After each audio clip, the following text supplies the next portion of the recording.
And a very good afternoon to you from whichever part of the country you are watching from. This is TV47 on air. Is TV47 News Now, where we get to inform you what is happening in the country, across our borders and beyond. 22047 is the short SMS code. The hashtag on X is TV47 News Now.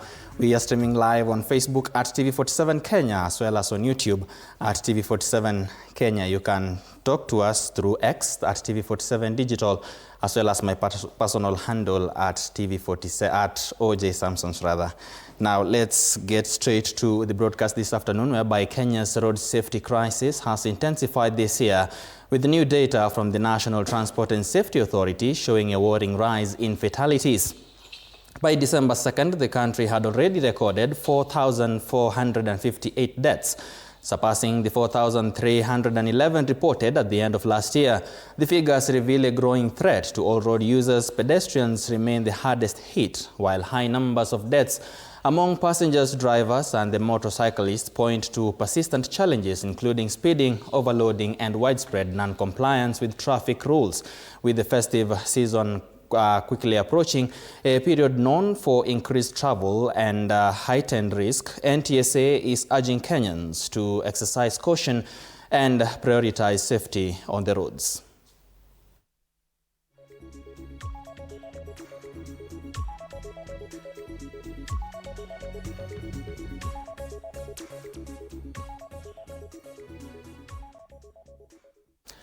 Moving on, Betty Bayo's family has today, Tuesday, written to the Director of Public Prosecutions requesting for an inquest into her sudden death. In the letter dated 9th December, the family, through the lawyer, explained that they have had to go through unbearable pain in accepting that the deceased, who had not exhibited any illness, would just mysteriously die. They have alleged foul play, citing that the deceased did not have any prior sicknesses. There was no autopsy report, and the deceased was buried hurriedly to conceal some facts, and asked the state to urgently investigate circumstances surrounding her passing. The family further says that they were denied documents and information on what the deceased was ailing from.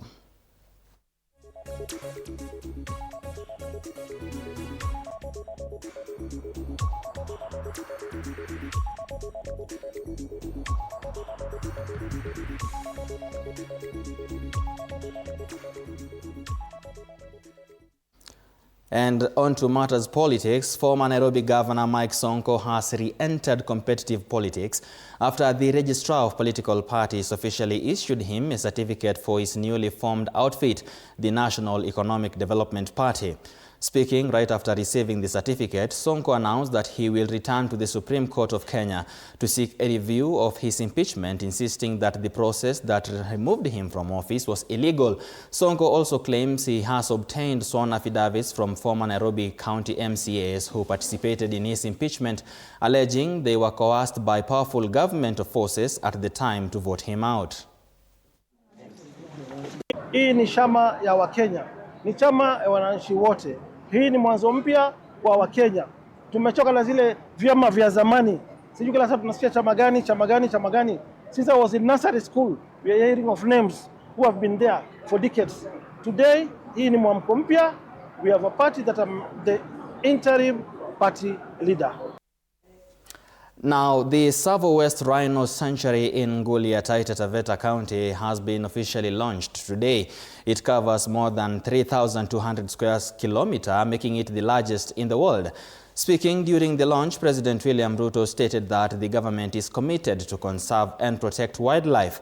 The government has expanded the sanctuary, strengthening security with advanced surveillance systems and upgraded key infrastructure. The Cabinet Secretary for Tourism, Rebecca Miano, noted that the launch of the Tsavo West Rhino Sanctuary in Ngulia is an uncontested win of global significance in the world of conservation. Jambo hili ambalo tumefanya hapa leo ni kutengeneza mbuga kubwa ya rhinoceros, kifaru ama vifaru, kutengeneza mbuga kubwa ya vifaru. Hii mbuga kubwa ndio itakuwa mbuga kubwa duniani ambayo tunafanya leo hapa Tsavo. hiyo sehemu ambayo tumeweka ua ama fence ni kubwa mara 2 kuliko Masai Mara na ni kubwa mara 3 kuliko Meru National Park, kumaanisha ya kwamba tumetenga sehemu kubwa sana kwa ajili ya hawa wanyama ambao wako hatarini. Na sababu hiyo sasa wale watalii watakuwa wanakuja hapa, watakuwa wanalipa top dollar. Hapa hakutakuwa tena na mchezo. Wale watalii watakuja hapa, wazungu, nani, kila mtu, sasa watalipa pesa zaidi ndio tupate pesa ya kugawana na wananchi. Still on matters tourism, the Jamhuri Thematic Week 2025 event at the KICC has entered its second day, graced by CS for Tourism and Wildlife Rebecca Miano. Today, under the theme of tourism, the ministry celebrates the growth it has gained so far with a surge in the number of domestic and international tourists. In the spirit of accountability, the ministry, in partnership with Wildlife Research, has for the last year conducted a census on the total number of wildlife in the country. President William Ruto is expected to officially share the report with Kenyans on Thursday, when he is expected to close the event. And while you were doing that, we were away in Savo at the Ngulia Rhino Sanctuary. And today was a very historic day. Kenya has had a rhino sanctuary measuring 92 kilometers squared. Yes, 92 kilometers squared. And today it has been expanded to a huge 3,200 square kilometers. Many people may wonder what that means. It means that Kenya is now hosting the largest rhino sanctuary in the world. And that is a historic achievement. It is a mark for Kenya's leadership in conservation. It is a partnership between government and the private sector. Meanwhile, Kenya Human Rights Commission, KHRC, Civicus and Civic Freedoms Forum, CFF, have jointly launched a new regional report exposing the fragile state of civic freedoms in Kenya, Uganda and Tanzania, warning of escalating repression and urging governments to safeguard civic spaces.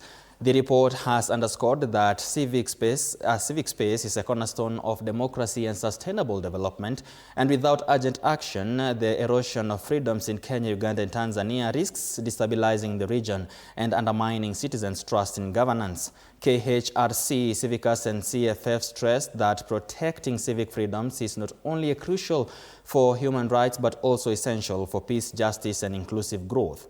The joint report paints a sobering picture of civic space in East Africa, warning that repression is deepening across the region. Governments have thus been urged to reverse restrictive trends and embrace reform that protect citizens' rights to speak, assemble and organize freely. Because the majority of African countries, 37 out of 50, are within are either obstructed and repressed, and then we have 7 closed. So majority of us are living within the worst categories. So actually 80% of the population, based on World Bank data, of African countries south of the Sahara are living in now the worst categories of countries in terms of civic space and in terms of democratic space. Now, stakeholders in Kenya's mining sector are calling on the government to strengthen enforcement on local content and employment regulations. The Mining Engineer Society of Kenya, MESK, says many mining companies continue to operate without qualified Kenyan professionals, limiting skills transfer and professional growth. Government officials have confirmed that reforms are underway, including digital license systems, royalty tracking, and improved regulatory oversight. Experts highlighted untapped mineral resources such as coal in the Mui Basin, which could fund national economic projects. The society also announced ambitious plans for 2026 to boost technical capacity and local engagement in the mining sector. The aim of our advocacy as Institutional Engineers of Kenya is to make the society appreciate the potential that we have to benefit this country from a vibrant mining industry. If only 100 engineers have been absorbed by the ministry, the other 700, and that is just one employer. If we invest in the coal mining properly and the gold mining properly, we will literally be importing mining engineers from this country. Now to some matters education, the government is undertaking major reforms in the student funding system to ensure that learners from vulnerable backgrounds, especially those in the technical and vocational institutions, receive adequate and timely financial support. Speaking at the Meru National Polytechnic, the Cabinet Secretary for Education, Julius Ogamba Migos, announced that the Higher Education's Loans Board, HELB, has disbursed 1.2 billion Kenya shillings to technical colleges and an additional 800 million shillings expected to be released soon as the government pushes to strengthen training standards across the country. CS Migos further urged institutions' heads, tutors and all education stakeholders to exercise transparency and accountability in the management of the funds, noting that the money is intended to enhance the learning environment and improve training outcomes across technical institutions countrywide. We are investing in modern infrastructure, digital equipment and training facilities across all national polytechnics to align learning with the demands of the fourth industrial revolution. We are also reviewing our funding models to ensure that no deserving learner is locked out of training because of financial barriers. Through the new TVET funding model, trainees can now access affordable financing through scholarships, loans, and grants, ensuring equity and inclusion in access to our education. We are equipping our students to be technically skilled, digitally ready, and environmentally conscious, ready to meet local labor market needs and compete in global industries. This focused directory support to Kenyan national development agenda. Now, the iconic Kipchoge Keino Stadium is set to be renamed William Ruto Stadium once its reconstruction is complete. The move comes as part of efforts to modernize and expand the Nandi County sports infrastructure. According to the Nandi Governor, Stephen Sang, the stadium has been moved to the Kapsabet Showgrounds to allow for development of a new ultra-modern 10,000-seat facility. Governor Sang says that President Ruto was instrumental in mobilizing resources to strengthen sports programs in the region as part of broader efforts to upgrade the country's sports infrastructure. As I mentioned juzi, hii kaunti yetu haijawahi saidika na president yeyote kama vile President William Ruto ametusaidia. Hakuna. Hii mahali hakuna mtu ametusaidia kiasi hiyo. Sasa tunajenga stadium hapa. Hata hiyo stadium hiyo ambayo kwa sababu tuko na Kipchoge Keino Stadium in Eldoret na hii yetu ilikuwa inaitwa Kipchoge Keino, hii yetu tutabadilisha itaitwa William Ruto Stadium. Hii yetu hii ya Kapsabet hapa. Kwani iko makosa gani hata tukiita? Si tumesikia iko Moi Stadium, iko wapi, iko Raila Odinga Stadium, iko nini? Sasa muungwana ambaye ametuletea mamilioni hapa, hii stadium yetu tutabadilisha itaitwa William Ruto Stadium kwa sababu tayari ametufanyia kazi hiyo ya kujenga.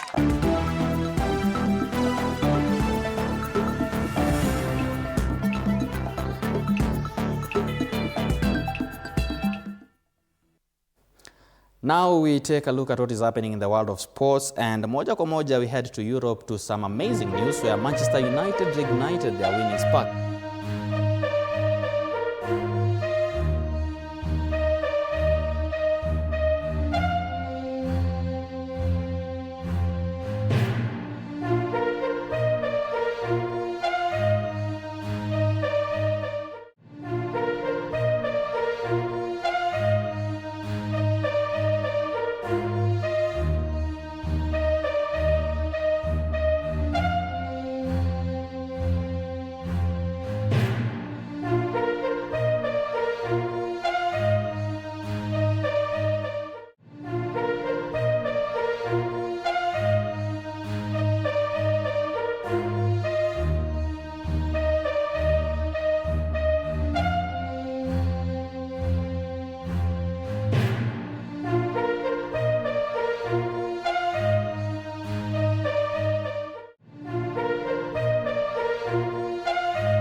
Well, what a way to finish the broadcast this particular afternoon, and many thanks to you for keeping us company for the last couple of minutes or so to ensure you are up to speed with everything happening. And of course, I'd like to thank each and everyone who has made this bulletin a success, from the reporters to the editors and of course to everyone on the technical end. My name is Samson Jura.